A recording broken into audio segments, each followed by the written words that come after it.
Minute যখন মায়ের থাবর দিছে দিকে তাকা যুবক, থাবর দেওয়ার সাথে মায়ের কানের পর্দাটা ফেটে গেছে, মা কান্না চাইপা ধরে ঘরের মধ্যে চলে গেছে। আল্লাহ কি কুদরত, বেশি দিন লাগে নাই রে। আমার বলতেছে তারা, হুজুর মাত্র 1 সপ্তাহের ভিতরে মোটর সাইকেল নিয়ে গেছে নদীর পারে গোসল করতে, গাছের সাথে মাইরা দিয়া হাতটা ভাঙ্গে ঝুলে গেছে, ডাক্তার আজিবুল জন্য হাতটা কেটে গেছে। আল্লাহর বিচার আছে না নাই? যখন হাতের মধ্যে পছন্দ হচ্ছে, গত পরশুদিন আমারে কয়, হুজুর দেখতে চাইলে আমি নিয়ে যেতে পারি তার বাড়িতে।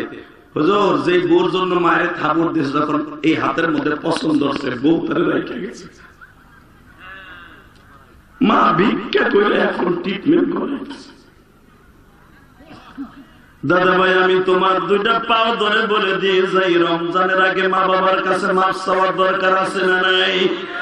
যদি পারো গো নবাবগঞ্জের কলিজার বাইরা, রমজানের একদিন আসার আগে মায়ের হাতটা ধরে বলে নিও, মা গো, ও মা তুমি আমার মাফ করে দাও গো মা, বাবা গো তুমি আমার মাফ করে দাও, তুমি আমার কত আদর করে লালন পালন করছো মা, আমি জানি তুমি পরের বাসায় কামলা দিয়ে কাম করে আমার বড় করছো, এই বারুয়া খালি বইয়া মা কেউ তোমার একটা টাকাও দিত না মা, তুমি চেয়ারম্যানের বাড়ি যাই একটা জাকাতের কাপড় পরিধান করছো মা, আজকে আমি বিদেশ যাইয়া ব্যবসা করে আল্লাহ আমার কোটিপতি বানাইছে গো মা, ও মা গো মা, আমি তোমার দোয়া ছাড়া বড় হইতে পারি নাই গো মা। ও আমার নবাবগঞ্জের বারুয়া খালির ভাইরা, আমি আপনাদের 2টা পাও ধরে বলে দিয়ে যাই, এই যে তোমাদের চেয়ারম্যান হয়েছে, যাইয়া দেখো গোপনীয় খবর, মায়ের দোয়া ছাড়া কেউ জীবনে চেয়ারম্যানও হতে পারে না, মায়ের দোয়া ছাড়া কেউ এমপি হতে পারে না, মার দোয়া ছাড়া কেউ মেম্বার হতে পারে না, বাবা মায়ের দোয়া ছাড়া কেউ সমাজের দামি মানুষ হতে পারে না, বাবা মায়ের দোয়া ছাড়া কেউ দুনিয়ায় বাবা বিচারক হতে পারে না, কিন্তু যাদের অ্যাকাউন্টে মা বাবার বড় দোয়া আছে, ওই যুবকের মতো হতভাগা কেউ নাই রে ভাই। আমি তোমাদের 2টা পাও ধরে বলে দিয়ে যাই, 4 বছর আগেই মাঠে আসছিলাম আমি, ইলিয়াসুর রহমান জিহাদি, 12 বছর বয়সে মা হারাইছি আমি, আমার মায়ের একটা অর্ডার পালন করতে যাই বাবা কোটি কোটি টাকা খরচ করে একটা মসজিদ কেরানীগঞ্জ বানাইছি। এই যে তোমাদের যারা আমার দাওয়াত দিতে গেছে, জিজ্ঞাসা করে দেখবা, এই মুসলমানের পোলা, আফগানিস্তানের প্রেসিডেন্ট মাহমুদ গাজনবী দেখেন কোরআনের হুকুম চালু করে কি করছে। মাহমুদ গাজনবী প্রতিদিন টর্চলাইট নিয়ে নামতেন রাস্তায়, দেখতেন কোন অসাধু ব্যবসায়ী কোন জায়গায় বইয়ে মিটিং করে কিনা, দাম কেডা বাড়াবে কেডা কমাবে বলে কিনা। তো প্রতিদিন ঘুরতে ঘুরতে ঘুরতে দেখেন আপনার নবাবগঞ্জের আগলা আছে না, আগলা ব্রিজ না কি কবে, যে বান্দরার ব্রিজ আছে না, বান্দরা ব্রিজ কিনলে বান্দর থাকতো নাকি, নাকি ব্রিজটা খুব কড়া ব্রিজ। আলহামদুলিল্লাহ, বান্দুরা জায়গাটা খুব নাম করা জায়গা। আমি গোপালগঞ্জ, আমি যখন স্কুল কলেজে পড়তাম তখন এই বান্দুরের নামটা শুনতাম। আলহামদুলিল্লাহ বলেন, তখন নবাবগঞ্জ আর বান্দুরের জায়গা 2টা আমি গোপালগঞ্জ বইয়ে শুনতাম, তখন তো আমি ঢাকা চিনতাম না। তবে মনে মনে যখন আমি ঢাকায় আল্লাহ আমাকে আনলেন 2001 সালে, তখন আমি ভাবতাম বান্দুরা কই রে ভাই, বান্দুরা কই। আল্লাহর কি শুকর, আমি আর সাইদি সাহেব হেলিকপ্টারে একবার মাহফিল আসলাম আপনাদের নবাবগঞ্জের কলেজ মাঠে, তখন বিএনপি সরকার ক্ষমতায়, আইরে লক্ষ জনতার সামনে। তখন এসে গেছিলাম যে ভাই বান্দুরা কই, কই আনতে অনেক দূর, তখন তো আইতে পারি না, কিন্তু আজকে আইলাম, আরো কতবার আইলাম। জায়গাটা খুব পরিচিত জায়গা, ভালো জায়গা। আলহামদুলিল্লাহ বলেন, আর তার ভিতরে সবচেয়ে আপনার দামি ভালো জায়গা হলো এই বারুয়াখালী। পিছের তো আলহামদুলিল্লাহ, আর পরে এক বদনা পানি দেবে এই লোক পাই না, একটা বুড়া বেডারে দিয়ে আমার ওজুর পানি আগায় দেয়, গামছা আগায় দেয়, আমার খাওনা আগায় দেয়। আলহামদুলিল্লাহ, শুধু একটা কথা মনে রাখবেন, আলেমকে তাজিম করবেন, ওই দেশে শান্তি আসবে। মাহমুদ গাজনবীর জীবনের প্রথম, উনি ক্ষমতায় বসার পর ইমামদেরকে ডাকছে, মারহাবা বলেন, ইমামদের কাছে পরামর্শ দিচ্ছে। আমি চেয়ারম্যান সাহেবকে বলবো, আপনার ক্ষমতা পৃথিবীর কেউ নিতে পারবে না আল্লাহ ছাড়া, আপনি সবচেয়ে একটা কাজ করবেন। কয়েকদিন আগে সায়েন্স চেয়ারম্যানকে আমি বলেছিলাম, আপনারা দেখছেন, সারা দুনিয়া দেখছে ইউটিউবে, শাহী চেয়ারম্যানের সামনে এই কথা কেউ বলতে পারে বুকে থাবা যে আমি বলেছি যে যদি আপনি কোনোদিন আবার উপজেলা চেয়ারম্যান আল্লাহ আপনাকে বানায়, জানি আপনাকে নমিনেশন দেবে প্রধানমন্ত্রী, কিন্তু মনে রাখবেন সর্বপ্রথম এতদিন যা কিছু করছেন না করছেন, আপনি ইমামদেরকে দায়িকা সলা পরামর্শ দিবেন। দুনিয়ায় কেউ আপনারা পছন্দ করুক বা না করুক, আপনার দলের লোক পছন্দ করুক বা না করুক, আমার মালিক আপনাকে পছন্দ করবে। আল্লাহর কসম করে বললাম, আলহামদুলিল্লাহ বলেন। আমিও চেয়ারম্যানদেরকে বলে যাবো আপনার উপজেলা চেয়ারম্যান সামনে, এখন চেয়ারম্যানরা প্রত্যেক মাহফিলে যাবে, কারণ ভোটের দরকার তো।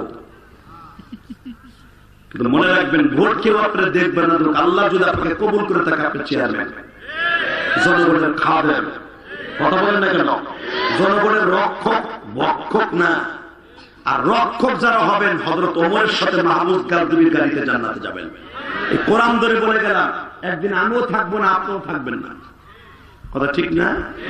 মাহমুদ গাজনবী টর্চ লাইট মারতেছে, হঠাৎ করে দেখে ওই গাছের নিচে বইয়া তিন বান্দরের মোড়ে বইয়া গল্প করতেছে। কয় দোষ, আজকে কার বাড়ি চুরি করবি কত? মাহমুদ গাজনবী কিরে, এরা তো কঠিন মাল এগুলা। আস্তে যে তাকে পাশে বসে, ভাই তো তোমরা বই রেছো কে? আমরা কিনলে বই রেছি, তুই বেটা বগা বোঝস নাই? আমার কাম আলো বিনে বয়সের ব্যবসা। কেমনে? চুরি করি। তুই আইস কেমনে? আমি তোমার মতো একজন, এই রাইতে কেউ গড়ে নি ওই কাম সারা। তুই আমাকে মতো করে হওয়া আমাকে তিনজনের তিনটা গুণ আছে, তোর কি গুণ আছে? তুই আমাকে লগে সঙ্গী হবি। কয় আমার একটা গুণ আছে, আমি যদি মাটি ধরে নাকে হুমগুলি দেই ওই বাড়িতে কোথায় কই স্বর্ণের টাকা আছে পয়সা আছে, সব আমি মাটিতে নাকে হাত দিয়া গালে দিয়া বুঝে দিতে পারি কোন জায়গায় কোন টাকা পয়সা আছে। মাহমুদ গাজনবী কয়, ভাই এটা তো আমি জীবন করিনি, এই বিদ্যে কেমন অর্জন করলাম? করছি। হ্যাঁ তুমি কি পারো?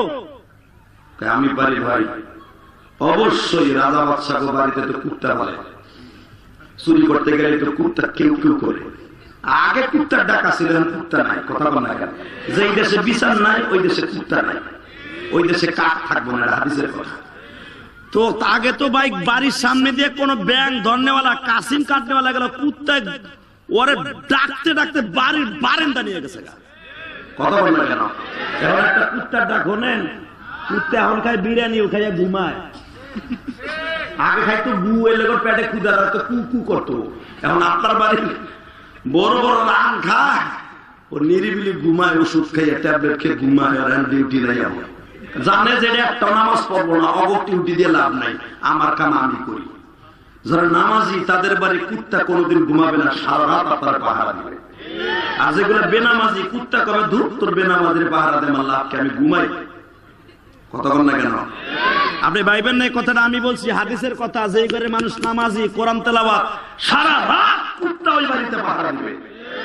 ঠিক আজানের 5 মিনিট আগে কুত্তা ডাকা শুরু করবে, ওঠো ওঠো, আজান দিচ্ছে নামাজ পড়বেন। পৃথিবীতে নবীদের খাসলা যেটা ছিল কুকুরের মধ্যে, সেই খাসলা আছে। আলহামদুলিল্লাহ বলেন না? মাহমুদ গাজনবীর 2 নম্বর লোক চোরে ডাকাইতে কইতাছি, যদি কোন বাড়িতে চুরি করতে গেলে কুত্তা ডাক দেয়, কুত্তা কি কয় আমি বলে দিতে পারি। কুত্তায় যা ডাইকা কয় গো, কুত্তার ভাষা আমি বুঝি।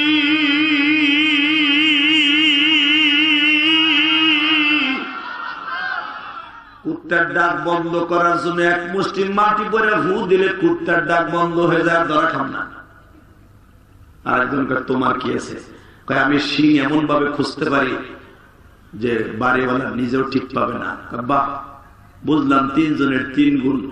তোমার কি আছে? তুমি যে আমাকে লগে যাইবা। মাহমুদ গাজনবী কয়, তোমরা যদি চুরি করতে যে ধরা খাও, আমি দাড়িতে ঘষা দিলেই তোমরা খালাস পেয়ে যাবা। ডাকাতের লিডার কয়, তোরই তো বড় গুণ, ধরা খাইলে তো দাড়িতে গুতা দিলে যদি সারা পাই যায়, তাহলে অসুবিধা কি? তোরই আমাকে দরকার দোষ বল। যদি তোর এই গুণটা থাকে যে ধরা খাইলে আমাকে সারাই আনবি, এই উপজেলা চেয়ারম্যান যদি এই নাইলে চোরার সাথে থাকে চুরি করি, চেহারা দেখলো তো বাড়িওয়ালা কইব চেয়ারম্যান সাহেব আমি এই বাড়িতে আইছিলাম মোর চাইতে, কিন্তু তোমার বাড়িতে চোর আছে তা তো আমি জানি না। কথা কর না কেন?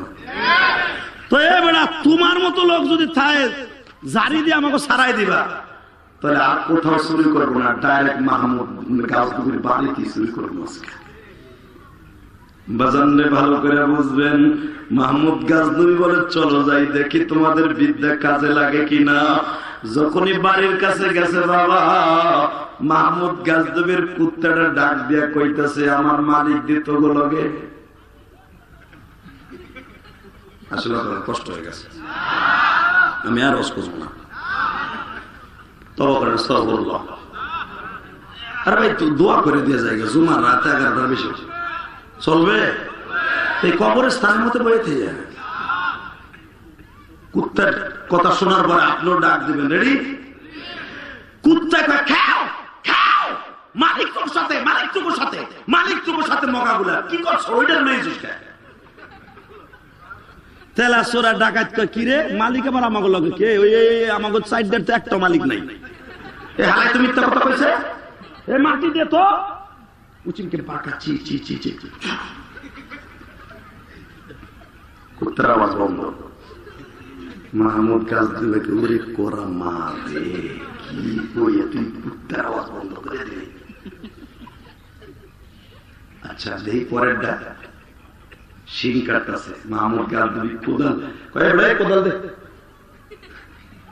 হের বাড়ি হের দে কোদাল পেয়ে যায়, কোদাল লাগাই দিস। শিং খুঁজতেছে খুব কেয়ারফুল ভাবে, শিং টিং খুঁজছে ভিতরে ঢুকতেছে, ঢুকে মাটিতে ঘেরান নিয়ে কইতেছে মাহমুদ গাজনবীর বাড়ির অমুক জায়গায় স্বর্ণের সব অলংকার রাখা আছে, ওইগুলো অবস্থায় বড়। মাহমুদ গাজনবীর কয় বড় বস্তা দাও, আমি আজই রেখে তোরটা তো পরে বেড়া ধরা খাওয়ার পর ধর বস্তা দাও। বস্তা মস্তা ধরাই দিয়া বস্তা লইয়া মাহমুদ গাজনবীর কয় তুই মস্তা মাথায় নয়। মাহমুদ গাজনবী আমার বাপের বানানোর কথা না, হুজুরের কাছে জিজ্ঞাসা, বাস্তব ঘটনা। মারহাবা বলতে পারলেন না? যখন বস্তাটা মাহমুদ গাজনবী মাথায় নিয়ে জালালাবাদ সেই তুরাবরা পাহাড় ছিল সংসদ মাহমুদ গাজনবীর আমলে, রাশিয়া 8 বছর যুদ্ধ করে একটা পাহাড়কে, তারা একটা শহরকে দখল করতে পারে নাই, যে শহরটাই মাহমুদ গাজনবীর সময় সংসদ ছিল। এই পাহাড়টার নাম হলো জালালাবাদের তোরাবরা পাহাড়। ইতিহাস খুলে দেখো, এখনো পর্যন্ত আমেরিকার সৈন্য এত বছর যুদ্ধ করছে, তোরাবরা পাহাড় দখল করতে পারে না। এই জন্য আফগানিস্তান মুসলমান এত সহজ নাই। আফগানিস্তানের বাদশাহ মাহমুদ গাজনবীর দিয়ে বস্তা বয়া গেছে গন্তব্যস্থানে, কয় হুন এখন তো সারা চুরি করছি, ফজর আজান দিয়ে দিছে, ভাই কালকে বিকেল বেলা বাক্যর মনে যার যার বাইতে যায়। মেন্দাগাইতের বাড়ির মধ্যে বস্তা ভরে মালগুলা রাইখা দিছে। মাহমুদ গাজনবী বাড়িতে যাই এই বাবা ফোর্স খবর দিছে, অমুক নাম্বার বাড়ি, অমুক নাম্বার পাহাড়, অমুক নাম্বার অমুক জায়গায় যায় দেখো মাহমুদ গাজনবীর বাড়ির সব মালগুলা ডাকাত লিডারের বাড়ি। এখনো তারা ঘুমাইতেছে, তাড়াতাড়ি যা ধরিয়া লইয়া। যখন ধরে নিয়ে আসছে বাজান 3 জন ডাকাইতে 4 জন এক ঘরের মধ্যে রাখছে। বাজান হঠাৎ করে এখন 4 জনে কয়ে বেড়ে ধরা খাইলাম তো 4 নাম্বার 5 নাম্বার ডাকু। উনা কইছিল ধরা খাইলে দাঁড়িতে কুতা ধরে সারাই দেবো, হেডে কু। তাহলে আমার লোকে ধোকাবাজি করলো, ওই মনে এই 2 নাম্বি করছে, ওই জন্য আমার বাদ দেই নেই। বাজান এবার দিলটা নরম করবেন, দিলের কানে শুনবেন। মাহমুদ গাজনবী তাদেরকে জরুরি ভিত্তিতে আদালতে তুললাম, বিচার এখন হয়ে যাবে। হঠাৎ করে দেখে বিচারের কাঠ গড়ায় যিনি সাক্ষ্য দিতে আসছে আর কেউ না, 5 নাম্বার তাদের ডাকাত বন্ধু। ডাকাতের লিডার কয় দোষ, ও তো দাঁড়িতে সার দেয় না, তুই কিছু কয় না। ডাকাতের লিডার কয় তুই কিছু কস না কে, কিছু কর, তুই তো আমাকে ডাকাতি করে মাহমুদ গাজনবীর বাড়ি করালি, দাঁড়িতে গুতা দিয়ে ছেড়ে দেবো, দেয় না কে? মাহমুদ গাজনবী বলে জাহাপানা জি। ওই প্রথম ডাকাতরে জিজ্ঞেস করেন কুকুরে তারে কি বলছিল? কুকুর বলছিল, মালিক তোদের সাথে। ওই ডাকাতের লিডার বলতেছে, কুকুর যখন আওয়াজ করে তখন বলছিল, মালিক তোদের সাথে, তোরা ডাকাতি করিস না। আমরা মানি নাই, তারপরও কিন্তু আমরা শিল খুঁজছি, মাল লুণ্ঠন করছি। আসলে কুত্তার কথা সত্য না মিথ্যা? জজ সাহেব বলেন। সঙ্গে সঙ্গে জজ সাহেব বলে, তোমরা কি জানো যেই লোকটা তোমাদের কাঠগড়ায় দ্বারা সাক্ষ্য দিচ্ছে, ওই লোকটাই কিন্তু মাহমুদ গাজনবী। ডাকাতের লিডার চোখের পানি ছেড়ে দিয়া মালিক, কুকুরে তলে ঠিকই বলছিল, মালিক তোদের সাথে আছে, তোরা চুরি করিস না। সঙ্গে সঙ্গে মাহমুদ গাজনবী জিজ্ঞেস করে, তুমি তো বলো নাকের মধ্যে হাত দিয়ে কেমনে বুঝলা এখানে টাকা পয়সা স্বর্ণ অলংকার আছে? বলে, আমি যখন স্বর্ণ অলংকার নাকের কাছে নিলাম তখনও মাটিতে বলতাছে তোমাদের সঙ্গে মালিক আছে। বাজানরে মুফাসসিরিন গুণ লেখেন, মাহমুদ গাজনবী যেরকম চোরদের সাথে থাকে, আমার আল্লাহ চোরের সাথে থাকে, গুনাহগারের সাথে থাকে। মদের গিলাসটা যখন হাতে নাও তখন ওই মদের গিলাসই বলে, বান্দা খাইস না, মালিক কিন্তু তোর পাশে বসে আছে। রমজান মাসে যখন বোরকা লাগানো দোকানে বইয়ে নাস্তা করো, তখন তোমার দুইটা ফেরেশতা বলে, আনাহু আকরাবু ইলাইহি মিন হাবলিল ওয়ারিদ। মাহমুদ গাজনবী ডাকাতের সাথে যেমনে ছিল, তোমরা যে রমজান মাসে খাওয়া হারাম, দোকানটা খোলা রাখা হারাম, খাবারের দোকান খোলা রাখা হারাম, তোমরা কি জানো না? বিশ্বনবী বলছে, খাবারের দোকান যারা খোলা রাখবে, যদি সে মুসলমান হয় আমি নবী বলবো সে আমার উম্মত না। এই দোকানটা খোলা রাখিস না, তুই রোজাদারকে খাওয়াবার মতো সিস্টেম করে দিস না। যদি দোকান খোলা রাখোস রোজার সংখ্যা কমে যাবে। বাজারে তখন বলে, যখন তোরা দিনের বেলায় খাবার খাস, আমার মালিক বলে, আমি কিন্তু তোদের সাথে দাঁড়ায় আছি। বাজার আমি আপনাদের দুটা পাও ধরে বলে দিয়ে যাই, রমজান মাস সামনে আসতেছে, যত কষ্টই হোক বাবা, যদি অসুস্থ না হয় একটা রোজা ছেড়ে দিয়ে না গো বাবা। কিন্তু রমজান মাসে 3 ব্যক্তির দোয়া কোনোদিনও কবুল হবে না। 1 নম্বরে হলো যে ব্যক্তির অ্যাকাউন্টে মা বাবার বরদোয়া আছে। 2 নম্বরে যে ব্যক্তি আমার নবীর নাম শুনে দুরূদ পড়ে নাই। 3 নম্বরে যে ব্যক্তি রোজার মাস পাইয়া গুনাহ মাফ করায় নাই, এই ব্যক্তির কোন দোয়া আসমানে যায় না। জগৎ ভাইরা, আমি তোদের দুটা পাও ধরে বলে দিয়ে যাই, রোজার আর মাত্র 5টা দিন বাকি আছে, মাঝখানে 4 দিন আছে। শুধু আমার সাথে ওয়াদা দিবানি, যেই 3টা কারণে রোজা আসমানে যাবে না, ওই 3টা কাজ তাড়াতাড়ি করতে রাজি আছো না নাই? কে কে রাজি আছো? দেখে আল্লাহকে হাত তুলে দেখাও তো, লিল্লাহি তাকবীর। 1 নম্বরে যদি কারো অ্যাকাউন্টে মা বাবার বরদোয়া থাকে, মা বাবার কাছ থেকে মাফ চেয়ে নিবা। ইনশাআল্লাহ বলেন, আল্লাহু আকবার বলেন। মা বাবার কাছে মাফ চাইবা না? চাইবা? চাইবা? আমি সবে বরাতে, অর্থাৎ বরাতের রাত্রে আমার আব্বারে টেলিফোন করে মাফ চাইছি। আমি যে আলহামদুলিল্লাহ, কেন জানো? আমি জানি যদি আমার আব্বা আমার এই রাত্রে মাফ না করে, আমার দোয়া কবুল হবে না। আপনি যত বড় ওলি হন, বুজুর্গ হন, আপনার বাবা যদি আপনার মাফ না করে, কোরআন বুকি নিয়ে বললাম, আপনার মা যদি মাফ না করে, কেউ আপনার মাফ করাইতে পারবে না। আল্লাহ জীবন করবে না, আল্লাহ পারে কেন করবে না? মারহাবা বললেন না? প্রবাসী ভাইরা, তোদের দুইটা পাও ধরে বলছি, দুঃখের সাথে বলতে হয়, গত 5 দিনের একটা ঘটনা। নাউজুবিল্লাহ বলেন না? আরো জোরে কও, আরো জোরে। নাটোরে একটা ঘটনা, পোলা বিদেশ থেকে আসছে, মার জন্য কিছু আনে নাই, বোন লেগে রং বেরঙের জিনিস আনছে। মা শুধু একবার কইছে, বৌমা তোমার মার জন্য আনছে। এই বাচ্চাটা, বাবা কথা বলে না শোনা, বৌমা তোমাকে সবাই লেগে আনলো, আমার একটা স্কুলে পড়ো মাইয়া আছে, এত বছর বিদেশ থেকে আসলো, আমার লেগে কিছু আনে নাই।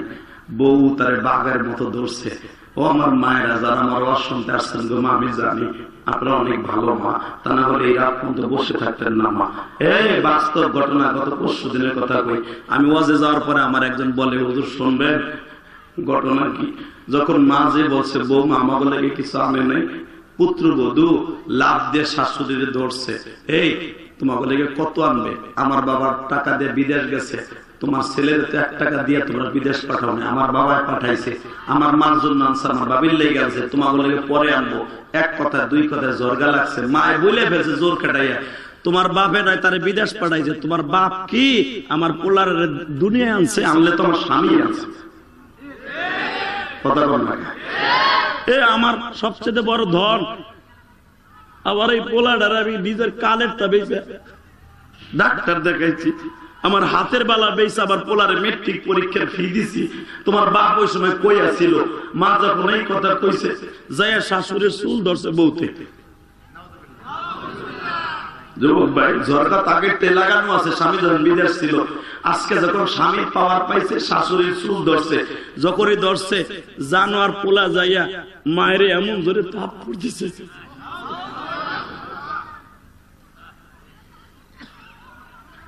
এখানে কি মায়ের থাপ্পড় দেওয়া উচিত না বউরে দেওয়া উচিত?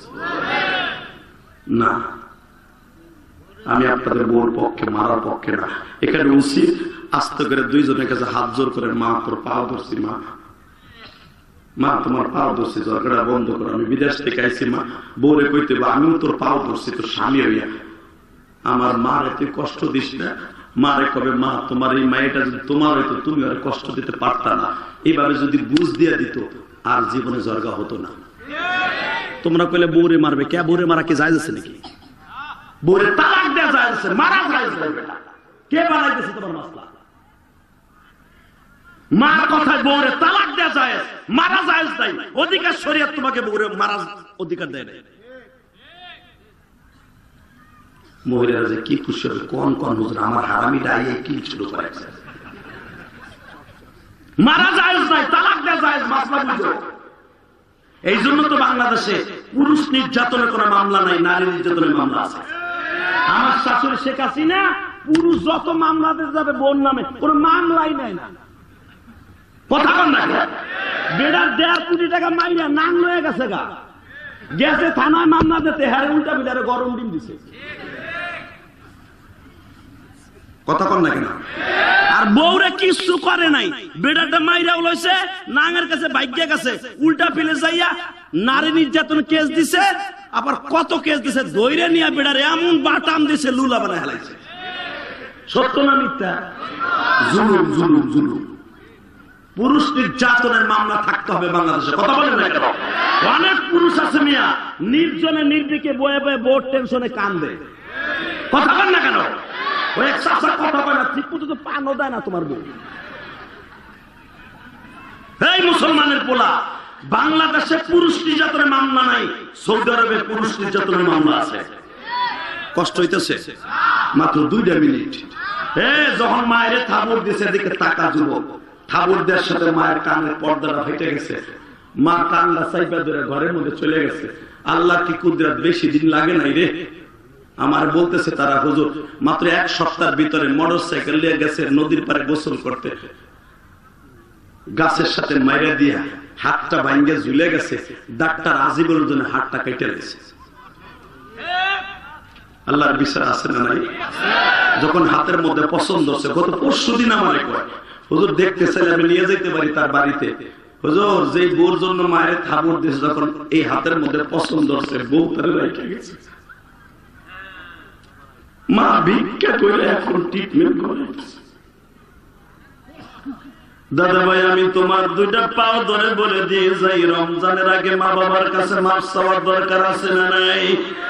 যদি পারো নবাবগঞ্জের কলিজার বাইরা, রমজানের একদিন আসার আগে মায়ের হাতটা ধরে বলে নিও, মা গো, ও মা তুমি আমারে মাফ করে দাও গো মা, বাবা গো তুমি আমারে মাফ করে দাও। তুমি আমারে কত আদর করে লালন পালন করছো মা, আমি জানি তুমি পরের বাসায় কামলা দিয়ে কাম করে আমারে বড় করছো। এই বারুয়া খালি বইয়া মা কেউ তোমার একটা টাকাও দিত না মা, তুমি চেয়ারম্যানের বাড়ি যাই একটা জাকাতের কাপড় পরিধান করছো মা। আজকে আমি বিদেশ যাইয়া ব্যবসা করে আল্লাহ আমারে কোটিপতি বানাইছে গো মা। ও মা, আমি তোমার দোয়া ছাড়া বড় হইতে পারি নাই গো মা। ও আমার নবাবগঞ্জের বারুয়া খালির ভাইরা, আমি আপনাদের দুটা পাও ধরে বলে দিয়ে যাই, এই যে তোমাদের চেয়ারম্যান হয়েছে যাইয়া দেখো গোপনীয় খবর, মায়ের দোয়া ছাড়া কেউ জীবনে চেয়ারম্যান হতে পারে না, মায়ের দোয়া ছাড়া কেউ এমপি হতে পারে না, মার দোয়া ছাড়া কেউ মেম্বার হতে পারে না, বাবা মায়ের দোয়া ছাড়া কেউ সমাজের দামি মানুষ হতে পারে না, বাবা মায়ের দোয়া ছাড়া কেউ দুনিয়ায় বাবা বিচারক হতে পারে না।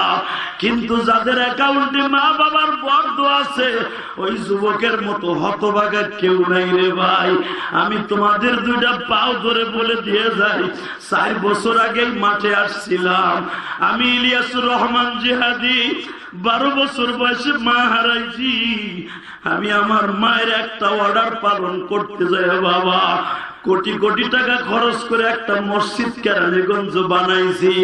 এই যে তোমাদের যারা আমার দাওয়াত দিতে গেছে জিজ্ঞাসা করে দেখবা, ওই যে ছেলেটা আমার পিছনে বসে আছে ও দেখছে বাবা আমার মসজিদে এখনো আমি টাইলস লাগাইতেছি বাহিরে, বাবা আজকেও 80,000 টাকা টাইলসের বিল দিয়ে আপনাকে গোয়া যাইছি। আলহামদুলিল্লাহ বলতে পারলেন না? আমি কাউকে কই নাই আমার 1 বছর সিমেন্ট দেন, শুধু আপনাদের খেদমত আমি আরজ করতে চাই।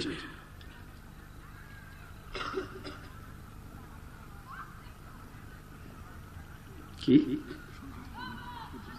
শুধু আপনাদের কাছে একটা দাবি রাখবো, রমজান মাস আসার আগে সবাই 5 ওয়াক্ত নামাজ পড়বেন ইনশাআল্লাহ পড়বেন তো? 5 ওয়াক্ত নামাজ পড়বেন তো? 30টা রোজা রাখবেন তো? 30 দিন তারাবি রাখবেন, পড়বেন তো? আল্লাহ সবাইকে কবুল করে জোরবেন আমিন। আর একটা আমল করবেন, সারাটা জীবন যাদের মা বাবা আছে খেদমত করবেন ইনশাআল্লাহ। আল্লাহ সবাইকে কবুল করে সবাই আমিন। যাইবার আগে একটা ওয়াদা করে যাব, যাদের তৌফিক আছে হজ উমরা করতে যাবে। আর যে তিনখানা মাদ্রাসাটা দেখলাম যতটুকু সমর্থন আছে আপনার তিনখানা মাদ্রাসা দলাগুলি মারামারি সব বাদ দিবেন। নবাবগঞ্জের মানুষ এই দুনিয়া থাকার জায়গা না, আইজ আছে কাল নাই, বাহাদুরি কোনো লাভ নাই। ইনশাআল্লাহ তাআলা মাদ্রাসাটা দিকে খেয়াল করবেন, মাদ্রাসার ছাত্রদেরকে ভালোবাসবেন, এই তিনখানা ছাত্রদেরকে মহব্বত করবেন, কবরে যে আরামে থাকবেন। আল্লাহ আমাদের সবাইকে তৌফিক দান করো। এবং এই রমজান মাসে যার যতটুকু তৌফিক আছে ছোলা, বুট, চিনি, আটা, ময়দা যেগুলো আমার নবী দান করতে বলছে, গোপনে গোপনে আপনার বিধবা একটা ভাবি আছে, বিধবা একটা ভাগ্নি আছে, বিধবা একটা ভাই বউ আছে, গোপনে গোপনে তাদের বাসায় ইফতারি কিনে দিয়ে আসবেন। আমি কোরআন ধরে বললাম, এই কোরআন নাযিল হওয়ার দামি মাসে আপনি দামি মানুষ হয়ে জান্নাতে যাবেন। পারা যাবে তো ইনশাআল্লাহ? ইনশাআল্লাহ বলেন, মারহাবা বলেন। আমি না বলে পারছি না। এক মা আজকে মিরপুর থেকে আমার মাদ্রাসার এতিমখানায় 5,000 টাকা দিয়েছে ছাত্রদের ইফতারি করার লাগে। এখানে আসার পর আমি যখন আসছি গাড়ির থেকে নামার সাথে সাথে একটা যুবক, ওই কইরে তুমি না, ও আমার মসজিদে টাকা দিয়ে দোয়া চাই, হুজুর আমার মাল লেগে দোয়া করবেন, আমি আমার মার নিয়ে আপনার ওয়াজ শুনতে আসছি। এসএসসি পরীক্ষা দিয়েছে, আল্লাহ ভালো পরীক্ষা রেজাল্ট করার তৌফিক দান করেন। আর একটা ছেলে এখানে আসার পর পরে আমার মসজিদে, কারণ এরা এসে বলছে যে ইলিয়াস রহমান জিহাদি ওয়াদের সমস্ত টাকাটা মসজিদে খরচ করে।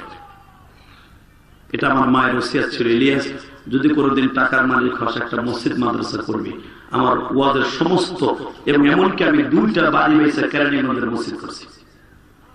সবার প্রতি দোয়া রইল, যারা এখানে আসার আগে আমার মসজিদে টাকা দিয়েছে আল্লাহ তাদেরকে আপনি মাফ করে দিয়ে। গতকালকার যে উপজেলার চেয়ারম্যান ছিল, কোরআন হাতে নিয়ে বলি, লোকটা বিদায়ের সময় আমার আগায় দেওয়ার সময় আমার বলে, হুজুর আমি জীবনে কোনোদিন 1.5 ঘন্টা বসে ওয়াজ শুনি নাই, কিন্তু ভালো লাগছে শুনছি, আমি আপনাকে আবার বগুড়ে আনবো, কিন্তু শর্ত একটা, হুজুর আমি আপনার মসজিদে টাকা দিলাম, আমার মায়ের জন্য দোয়া করেন, আমার মা আজকে পাইছে না। আমি বলবো আমারও মা নাই, আপনার আমার মার জন্য দোয়া করবেন, চেয়ারম্যান সাহেবের জন্য দোয়া করবেন, ভাইস চেয়ারম্যানের জন্য দোয়া করবেন, এই মাহফিল কমিটির জন্য দোয়া করবেন এবং এই মাদ্রাসা কমিটির জন্য দোয়া করবেন। ইনশাআল্লাহ আমরা একসাথে মিলেমিশে জান্নাতে যাবো। আল্লাহ আমাদের সবাইকে তৌফিক দান করেন। কেউ উঠা